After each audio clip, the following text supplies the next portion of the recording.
Nak tangkap apa benda yang budak-budak orang ni buat, adik-beradik ni. Yang sikit buat apa ni? Nak buat air. Air apa? Kopi. Astaghfirullahalazim. Patutlah hilang. Okey, tunjuk macam mana nak buat ni. Satu ni jug besar nak buat. Okey. Tu apa? Tengok tu sikit. Inilah kopi kita. Perisa apa kot? Fresh vanilla. Okey. Ni benda apa? Macam-macam pelik-pelik je tengok. Oh, okey. Tu benda tu nak sumbang kat mana? Okey, jom kita tunjukkan macam mana nak buat air kopi daripada Chungho kita. Ni tak sabar tengok ni. Ramai nak tahu ni. Okey, mula kita buka sis dulu. On dulu. On. Oh, okey. Situ.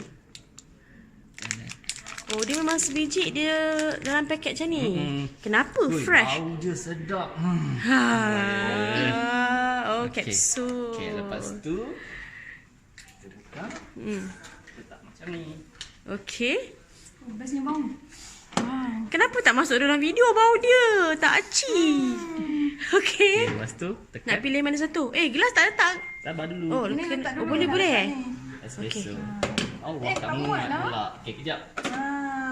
Okey. Oh, tengok sikit. Oh, dia tengah ni lah.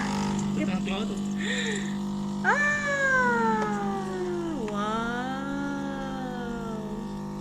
Ini dengan setting Espresso.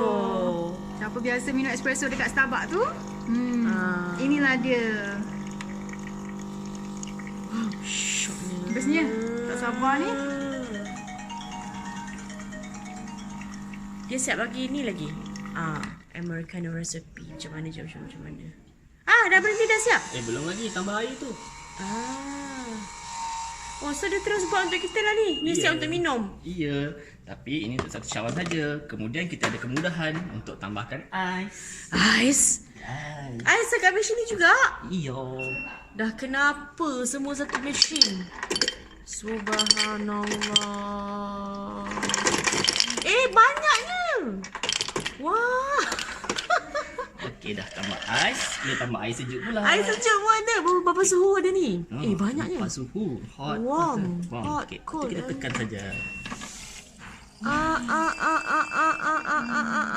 Dah siap. Tak payah pergi Starbucks lah. Okey. Tak payahlah pergi mana. Berebut. Inilah kerja dua beradik ni, bergaduh. Sampai hati. Bestnya. Sedap. Sedap. Okey, sekarang ni kopi macam mana cerita ni? Kopi betul-betul kopi, premium kopi. Uish, rasa macam kat Itali. Aduh. So, tengok balik. Dia siap bagi sini ice American recipe. So, what you need to add ice cube. Katanya 6-7 cube. Tengok budak-budak ni punya. Bercube-cube dia letak.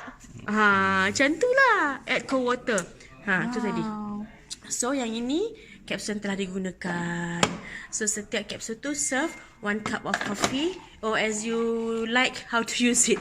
Kalau rasa nak guna 2 kali pun boleh juga guna 2 kali. Tapi tak adalah kau macam tu tadi. Itulah dia. So, dah habis dah main? Dah habis dah korang membelik mesin ni? Main ais pula lagi. Wow. Tu dia ais. Bestnya. Tengok. Wow. So, inilah mesin kita. WhiCaffee standing. Hanya di Chungho.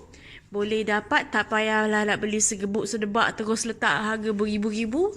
You all boleh pilih, letak harga rental sahaja, kita siap pasang kat rumah. Apa-apa boleh contact kita. Make sure coffee Chungho. Okay, bye.